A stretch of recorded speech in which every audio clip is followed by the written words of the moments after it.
अस्सलाम वालेकुम रहमतुल्लाहि व बरकातुहू। उम्मीद करता हूँ कि आप सब लोग खैरियत से होंगे। मौला बस चैनल के अंदर आप सबका खुशामदीद हो। आज जिस मौजू के ऊपर मैं ये वीडियो बनाने जा रहा हूँ वो कुछ केस हिस्ट्री है। हाल ही में जर्मनी में मुझे एक केस मौसूल हुआ जिसके अंदर एक छोटा बच्चा जिसकी उम्र 15 माह है, उसको कुछ तकलीफ़ का सामना था और होम्योपैथिक दवाइयों से देखते हैं कि उसको किस तरह से फ़र्क पड़ा। तो उसकी बच्चे की वालदा ने मुझसे रब्ता किया था और मैसेज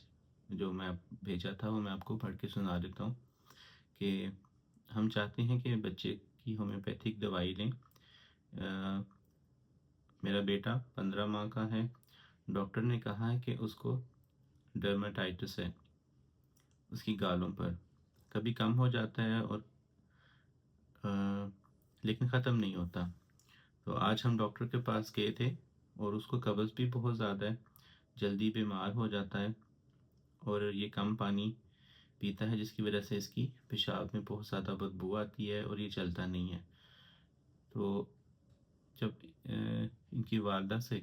मेरी फ़ोन पर बात हुई, क्योंकि होम्योपैथिक के लिए आपको केस हिस्ट्री की ज़रूरत पड़ती है,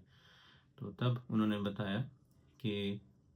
इसको डॉक्टरों ने एक बैक्टीरिया की एक ऐसी शक्ल है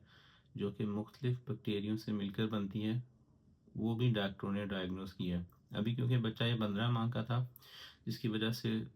उसको नकाहत होती थी, वो पानी कम पीता था, दूध नहीं पीता था, चलता नहीं था और ये जो बैक्टीरिया है ये काफ़ी ज़्यादा ख़तरनाक होता है इसलिए कि बच्चा कमज़ोर हो जाता है, उसको बार बार पेशाब आता है, उसको यूटीआई का इन्फेक्शन हो जाता है और जिसकी वजह से बच्चा जो था उसकी ना तो ग्रोथ हो रही थी, ना तो वो कुछ खा रहा था।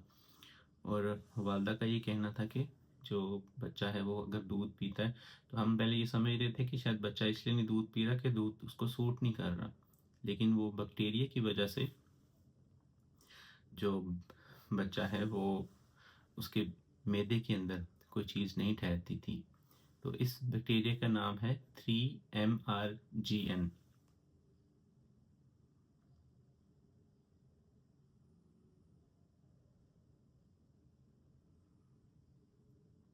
जी, 3MRGN बैक्टीरिया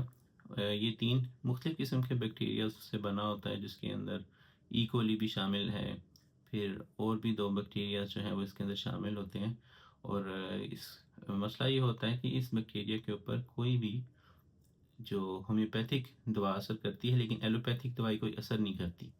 जिसकी वजह से ये जो बच्चे की जो तकलीफ़ थी वो मुसलसल जो थी वो बरकरार थी। तो उस हवाले से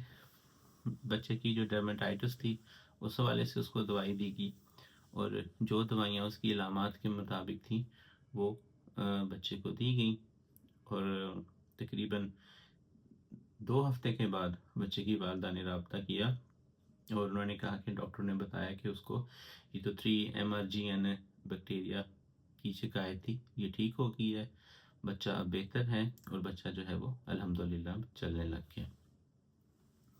तो इस तरह से होम्योपैथी काम करती है जहाँ पर एलोपैथिक दवाइयाँ बिल्कुल भी असर नहीं करती।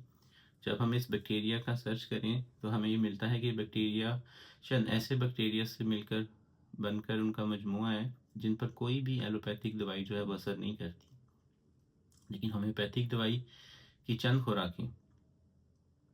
सिर्फ एक खुराक मैंने दी थी जिसकी वजह से बच्चा जो है वो बिल्कुल ठीक हो गया और अब बच्चा जो है वो बिल्कुल सेहतमंद है। अब जो आखिरी मैसेज था वालदा का वो ये था कि अस्सलाम वालेकुम, अल्हम्दुलिल्लाह मेरे बेटे की जो 3MRGN ख़त्म हो गई है और ये जो है अब चलता है, अब उसका सिर्फ डर्मेटाइटिस और कुछ जो है वो स्किन पे जो एलर्जी थी वो सिर्फ जो है वो बाकी रह गई है, बाकी जो उसका मेन जो मसाइल थे वो ठीक हो गए हैं। तो ये थी मुख्तसर सी वीडियो और आखिर में मैं ये बता दूंगा कि ये जो बैक्टीरिया है ये आम तौर पर हॉस्पिटल्स में जहाँ पर सफाई का ख्याल नहीं रखा जाता वहाँ पर, और ये बहुत आसानी से जो है वो फैल जाता है। अमूमन इसको जानलेवा नहीं कहते लेकिन इस बैक्टीरिया की वजह से कमज़ोरी, नकाहत, भूख न लगना, उल्टी आना, हर वक्त बुखार, पेशाब में जो है वो इन्फेक्शन हो जाता है, जिसकी वजह से बच्चा जो है वो मुसलसल तकलीफ़ में रहता है। बच्चे के पेट के अंदर कोई चीज़ हज़म नहीं होती, बच्चा बार बार जो है वो उल्टियाँ करता है। तो ये चंद मुख्तलिफ़ किस्म की शिकायत जो थी वो इस बच्चे को थी, और अल्लाह ताला के फ़ज़ल से होम्योपैथिक की दवाई से अल्लाह ताला ने इसको जो है वो शफ़ा अता करी। अगली वीडियो के अंदर एक नई टॉपिक के साथ आपकी खिदमत में हाज़िर होऊँगा। अस्सलाम वालेकुम व रहमतुल्लाहि व बरकातुहू।